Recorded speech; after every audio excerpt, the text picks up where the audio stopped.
Estamos en vivo a las 8:01 de la noche. Soy Ernesto Rivera. Desde hace años, el Instituto Costarricense de Electricidad venía haciendo estudios y planes para embalsar la cuenca del Río Grande de Térraba en distintas partes. En 2012 se formalizó un proyecto gigantesco que culminó en un fracaso del mismo tamaño. El proyecto se llamó El Diquís y planeaba construir una represa enorme sobre el cauce superior del Río Grande de Térraba. La idea era generar 800 megawatts con un daño colateral de inundar 12.000 hectáreas de bosques y de territorios sagrados para las comunidades indígenas. El proyecto gastó 146 millones de dólares sin mayores resultados y tuvo múltiples denuncias, incluyendo unas que formuló el geólogo Alan Astorga y que hoy son parte de una investigación en la Contraloría General de la República. Para conversar sobre este tema, tengo esta noche en el set al geólogo Alan Astorga Gatjens. Buenas noches, don Alan. Buenas noches. Bienvenido al set de Costa Rica Noticias. Muchas gracias. Don Alan, la tendencia del ICE a las grandes obras hidroeléctricas fue un periodo muy largo en la institución y tiene dos caras. Por un lado, ciertamente lograron asegurar energía estable y eso es una cosa muy positiva, pero por otro, ocasionaron serios problemas ambientales. ¿Es así? Efectivamente, sí.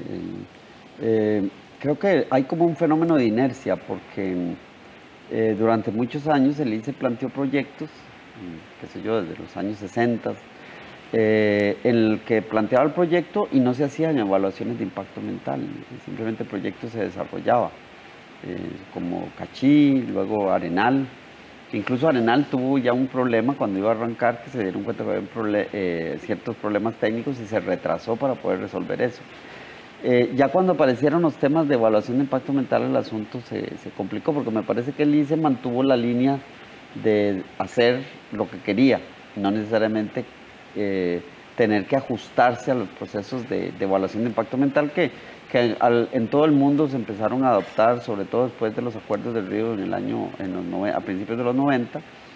Y me da la impresión de que ahí el Diquís es un buen ejemplo de cómo se impuso una decisión, sobre todo política, me parece a mí, de echar adelante el proyecto sin cumplir correctamente con el proceso de evaluación ambiental que se requería.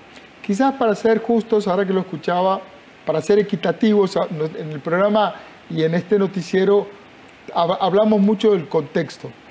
Para darle el contexto adecuado, toda la teoría medioambiental y de evaluar el impacto del ambiente se desarrolla un poco en los 60, los 70 y los 80. Antes a eso, los seres humanos pensábamos que podíamos hacer casi que lo que quisiéramos con el planeta y que el planeta era inagotable, ¿verdad? Era parte de un concepto muy salvaje, muy primitivo, visto desde donde vemos ahora. Efectivamente, bueno, precisamente a pesar de que la evaluación de impacto ambiental se estableció como un instrumento, y es muy interesante, no es un instrumento necesariamente para proteger el ambiente. La protección del ambiente se da colateralmente, se llama así evaluación de impacto ambiental, pero en realidad es un instrumento económico, porque los grandes bancos como el Banco Mundial y los bancos de desarrollo en el mundo se dieron cuenta que les salía más caro. Incluso el Banco Mundial tiene una fórmula que dice que es 8 veces más caro remediar que prevenir. 8 veces. 8 veces. Esa fórmula es el costo de la improvisación. Exactamente, exactamente. Entonces los bancos se dieron cuenta que los países les pedían, qué sé yo, 100 millones de dólares para hacer un proyecto, podía ser hidroeléctrico, energía o de otro tipo, y que después surgían problemas, el banco tenía que terminar agregándole hacer crecer el préstamo porque tenían que remediar los problemas que se habían generado. Arreglar las tortas. Exacto. El tico. Arreglar las tortas. Entonces salía mucho más caro. Entonces dijeron, no, es que hay que crear un instrumento que permita hacer esa prevención lo más que se pueda y no gastar tanto remediando. Y ahí surgió la evaluación de impacto ambiental como herramienta que luego se disgregó en evaluaciones de impacto ambiental en sentido estricto, evaluaciones de impacto social y una herramienta que en Costa Rica no hemos logrado implementar correctamente, que es lo que se llama la evaluación ambiental estratégica, que es una cuestión que se hace muy al principio, donde se analiza la decisión. Yo a mis estudiantes siempre les decía que, por ejemplo, casarse para una persona es una decisión estratégica porque le puede cambiar la vida. Entonces, no le cambia la vida.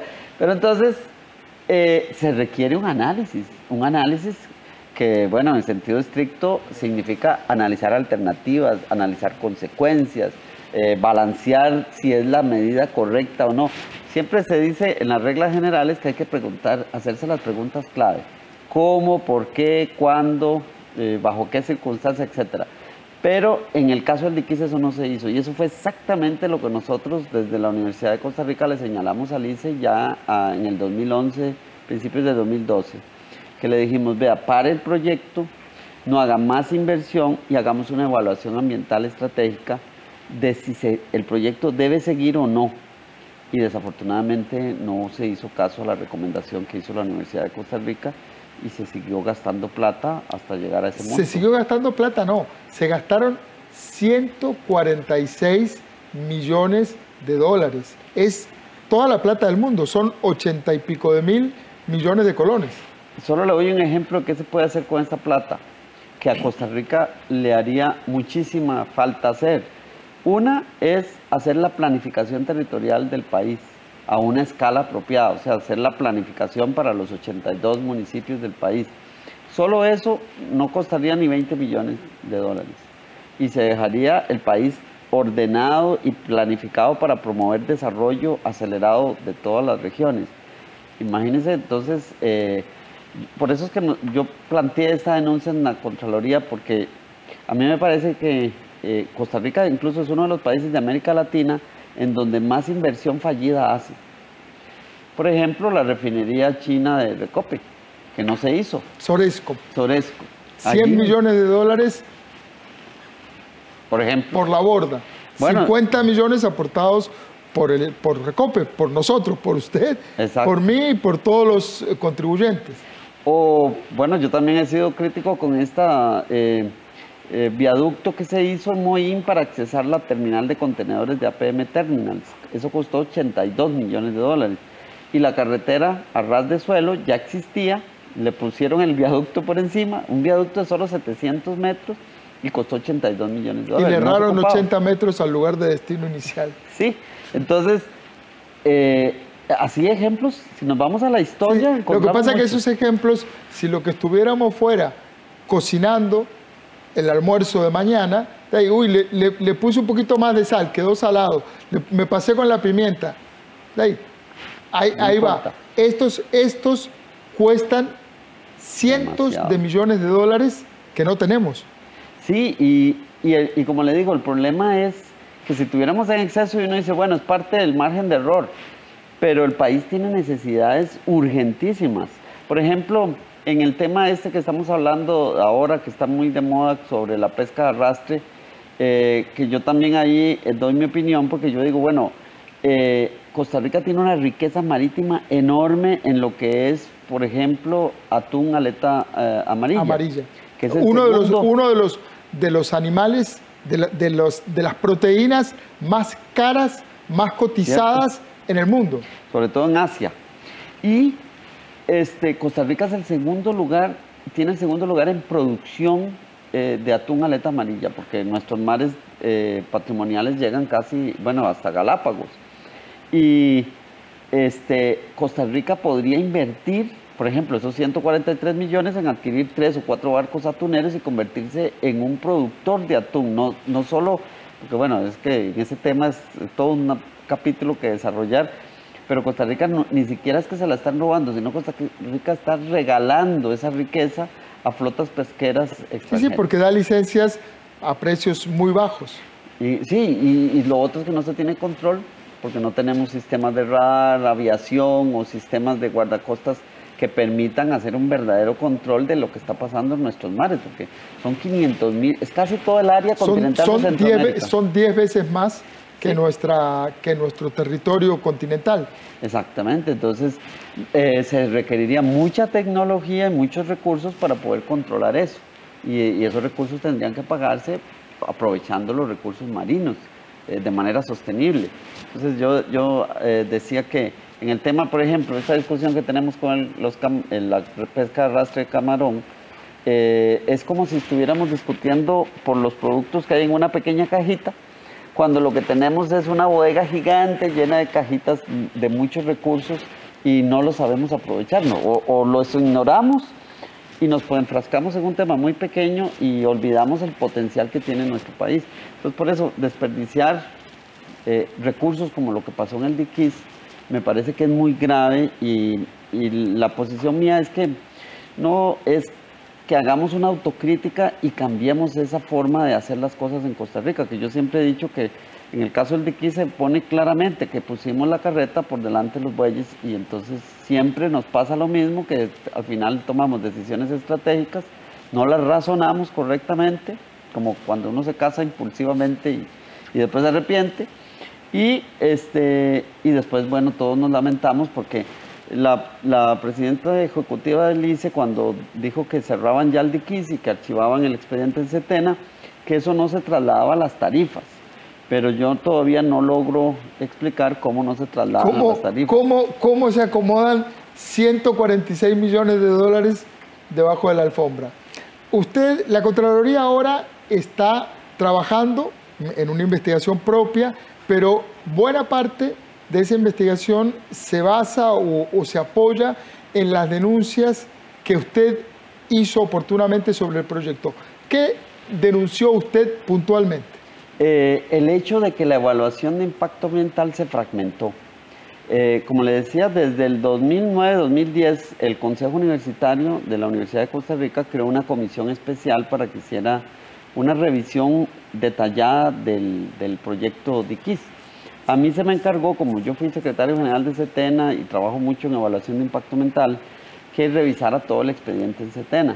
Entonces, para mí fue una gran sorpresa encontrar que no había un expediente, sino que era un montón de proyectos. El proyecto se había segmentado en una serie de partes y se presentaba, se decía, bueno, vamos a hacer un camino de acceso. Es el impacto ambiental. Entonces se le aprobaba.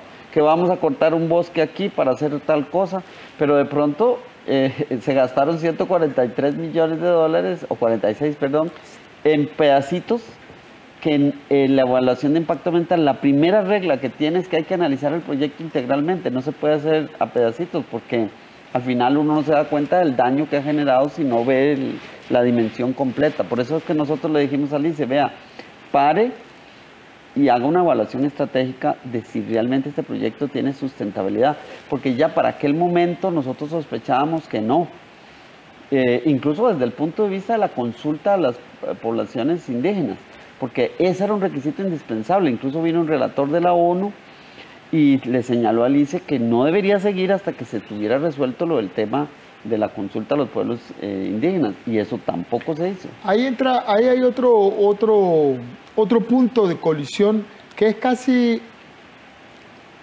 filosófico. Entra la cultura, y lo voy a decir así, nuestra como occidentales, en donde los espacios tienen valor en tanto nos sirven para algo. El río nos sirve para navegar, o nos sirve para pescar, o nos sirve para embalsarlo. No, cuesta a los occidentales, la cultura occidental le cuesta ver el valor del río per se. La cultura indígena tiene una cosmovisión muy diferente.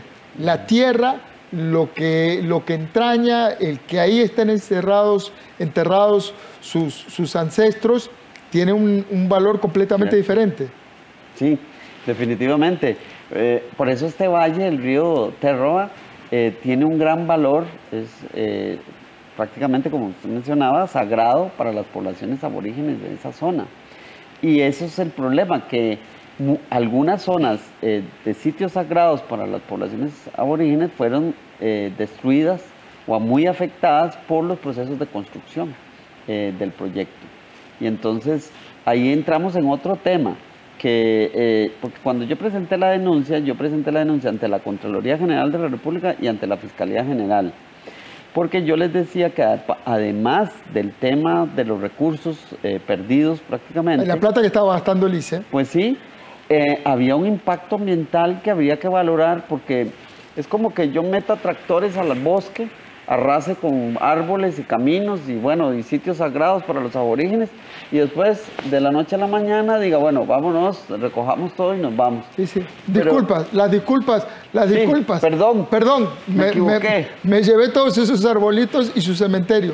Pero en evaluación de impacto ambiental hay una etapa que se llama cierre técnico. Entonces ahí hay un vacío, porque el ICE debió haber hecho un plan de cierre y de restauración ambiental de los terrenos impactados, o de compensación, porque por eso es que yo estoy insistiendo a la Fiscalía que eso tiene que ser profundizado, porque habría que ir a valorar dónde se generaron daños ambientales, dónde esos daños se pueden restaurar o recuperar de alguna manera, o compensar, porque puede ser que exista una deuda con las poblaciones aborígenes para compensar el daño que se provocó por la construcción del proyecto. Por eso es que cuando uno mete tractores tiene que estar seguro de que lo que está haciendo está correcto y bien planificado.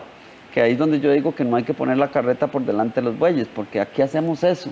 Decimos, por una decisión política, vámonos, hagamos eso, como que al final yo no pago, porque lo paga todo el país. Eso es importante, porque cuando se habla de que el ICE no es una entelequia, está representado por personas concretas. En este caso, la Fiscalía tiene una investigación sobre 4 personas, la Contraloría sobre 4 exfuncionarios y un actual funcionario, ¿es así? Exactamente, porque básicamente la Contraloría eso funciona, como todos sabemos, como una pirámide, ¿no? Siempre hay una cabeza que es el que toma la decisión, que bueno, para eso se le paga, porque es el que tiene que decidir, bueno, sí, echemos para adelante el asunto y vámonos por aquí.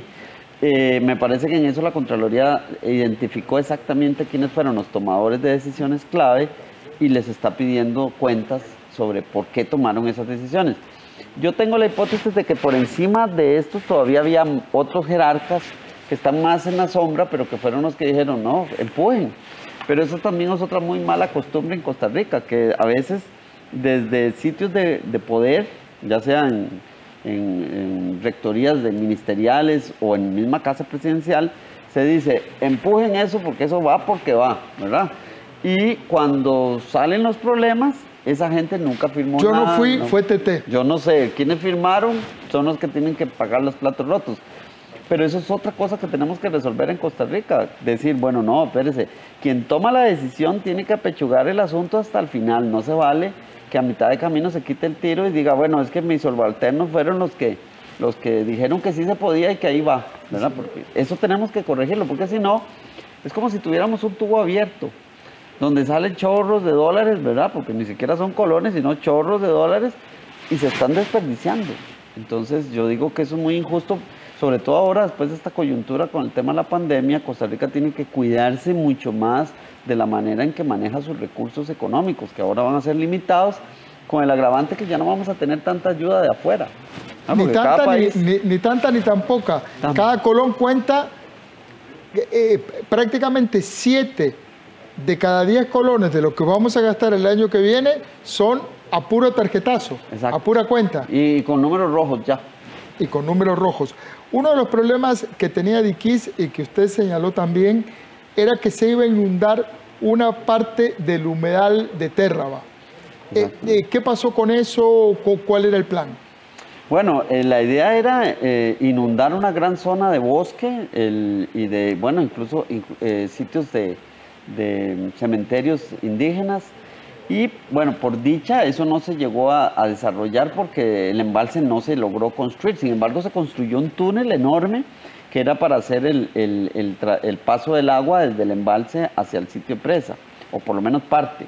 Eso ese daño ambiental al final no se generó, porque imagínense que ya cuando hicimos los estudios, allá hace casi 10 años, nuestros cálculos decían que no iba a ser posible por el tema de cambio climático el que ese embalse se lograra llenar. Y bueno, me parece que la decisión del ICE fue acertada en la medida en que paró el proyecto, porque si no eso hubiera llegado a costar 2.000, 3.000 millones de dólares, ¿verdad? Ya ahí el país hubiera tenido que adquirir una deuda, porque incluso de estos 146 hay parte que aportaron entidades internacionales, financieras.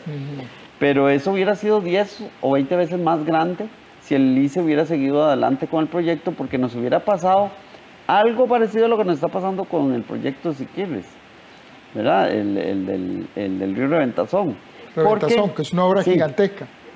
Porque el problema es que se proyectó una demanda de energía considerando un crecimiento del país con una curva muy alta, ¿verdad? Un crecimiento muy rápido. Optimista. Demasiado. Optimista. Y después del 2010 en realidad el crecimiento ha sido lento, la demanda de energía no ha sido tan fuerte. Y bueno, y el problema es que, por ejemplo, los industriales, que me parece a mí con razón, reclaman que el costo de la electricidad en Costa Rica es muy cara y es un poco por eso, ¿verdad? Porque se hizo una mala planificación y ahora tenemos que pagar el costo de generar una energía cara, con el agravante de que hay un porcentaje grande de esa energía que la generan, valga la redundancia, generadores privados, a los cuales hay que pagarles un costo por kilowatt bastante caro, que en eso me parece que deberíamos promover fuentes de energía también renovables o por lo menos estables y ambientalmente más seguras, como la geotermia, por ejemplo, la geotermia de baja y media entalpía, que Costa Rica es muy rico, lo sabemos porque tenemos muchos volcanes, entonces tenemos un gran potencial geotérmico y eso permitiría generar electricidad o utilizar esa energía para muchos usos, e incluso usos industriales para autoconsumo. Pero el ICE en este momento no puede ceder ese mercado porque perdería clientes, entonces nos metimos en un berenjenal. Claro, ahí hay un tema, y es que el ICE construyó obras monumentales como Reventazón, admirables desde el punto de vista de la ingeniería, sin duda, pero que tienen, para amortizar, para pagar esa obra, exacto, tiene un costo altísimo, y ese costo no nos lo regalan, no. Ese costo va en la energía, exacto, en la luz que usted y yo pagamos. Exactamente. Y el problema es que es una deuda de muchos años. Entonces ve como ahí donde vemos que es un problema de falta de planificación. O de una toma, o se hizo una apuesta errónea. Se apostó que había que producir energía con hidroeléctrica, que iban a ser proyectos faraónicos y que la demanda iba a seguir creciendo ad infinitum. Exacto, pero también el hecho de que no se considerara la posibilidad de que se generara, por ejemplo, energía geotérmica de media y baja entalpía, porque si eso se hubiera metido en la ecuación, me parece a mí que los planificadores del ICE hubieran tenido más precaución y decir, bueno, Costa Rica tiene mucho potencial hidroeléctrico, pero es una energía que depende de la cuestión climática, porque las proyecciones de cambio climático que tenemos para Costa Rica y Centroamérica es que la región del Pacífico va a tener cada vez menos lluvias, y cuando llueve, llueve muy fuerte y muy peligroso. En cambio, en la región del Caribe, la proyección es que las lluvias se incrementen. Entonces, ya solo eso decía, bueno, espérese, la vertiente del Pacífico debería tener fuentes de energía firme alternativas, porque en un momento dado puede ser que los embalses no se llenen y vamos a tener un problema de generación de energía. Y aquí la mayoría de los proyectos los tenemos en la vertiente del Pacífico, no en la del Caribe. Sí. Entonces ahí tenemos un problema. El país, para explicárselo al público, corríjame si estoy bien, el país tiene un desbalance hídrico, llueve muchísimo más en el Atlántico que en el Pacífico. Exacto. Pero el gran embalse lo tenemos del otro lado de la montaña, y no tenemos ningún sistema hídrico que pueda comunicar la cantidad de agua que recibimos en el Atlántico y pasarla hacia el otro lado. Exactamente. Entonces, había que meter una ecuación que dijera, bueno, ¿cómo hacemos para tener energías firmes?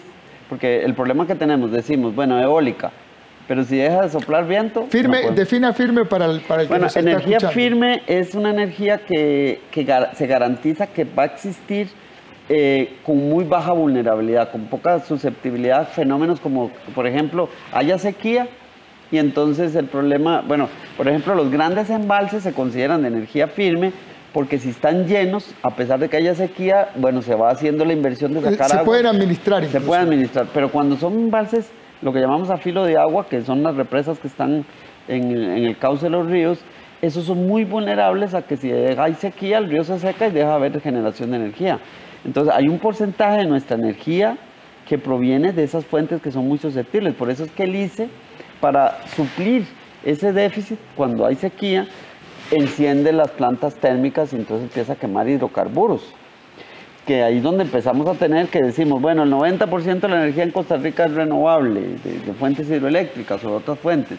Pero cuando hay sequía o problemas climáticos, ese 10% que proviene generalmente de la energía térmica de quemar diésel o búnker, se incrementa, empieza a ser 15, 20. Sí. Entonces nuestra factura petrolera también se incrementa.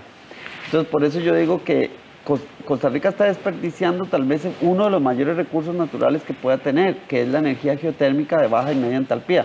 Tal vez explico la diferencia con la energía geotérmica que la mayoría de nosotros conocemos. De un pasito para atrás y le pido que lo haga de una manera muy concreta porque nos quedan 2 minutos. Claro. ¿Qué es la energía geotérmica? Bueno, es la energía que proviene del interior del planeta, ¿verdad? El planeta tiene un núcleo caliente y entonces si uno hace un hueco, va encontrando que la temperatura se va incrementando conforme se profundice en el terreno. Entonces, esa energía, cuando está cerca de los volcanes, es de alta entalpía, tiene mucha presión y temperatura. Es la que el ICE aprovecha, por ejemplo, en Miravalles. Pero aquí donde estamos, si hacemos una perforación, a varias decenas de metros vamos a encontrar que la temperatura se incrementa. Y si hay agua, nosotros podemos sacar esa agua un poco más caliente y usarla, por ejemplo, para abastecer, generar energía o para el aire acondicionado, o si hace mucho frío para calefacción. Y se puede hacer. Ya los alemanes y los islandeses, sobre todo, tienen un avance como de 30 años. ¿En domicilio? En domicilio. Se puede hacer para casas. Entonces, Costa Rica tiene un potencial enorme. Y esa es una energía, como digo yo, es la energía del futuro para Centroamérica, incluyendo Costa Rica. E incluso si se apaga el sol tenemos energía, porque el planeta tiene energía. Entonces, ahí yo digo que era la línea de apostar hacia ahí y no hacer tanta inversión hidroeléctrica como en el caso del Diquís, porque si hubiéramos invertido eso en energía geotérmica de baja y media entalpía, estaríamos dejando de pagar tanta factura petrolera como la que estamos pagando ahora. Don Alan, se nos fue el tiempo. Nos queda pendiente y lo voy a invitar más adelante para que hagamos un programa y conversemos sobre fuentes alternativas de energía. Con mucho gusto. Alan Astorga, geólogo. Ojalá que encontremos la manera de cobrar esos 146 millones de dólares. Por lo menos que no se vuelva a repetir. Ya con eso haz algo. Así es. Muchas gracias por continuar con nosotros, por acompañarnos en estas jornadas noticiosas. Y recuerde, trabajamos para usted. Somos la televisión pública de Costa Rica.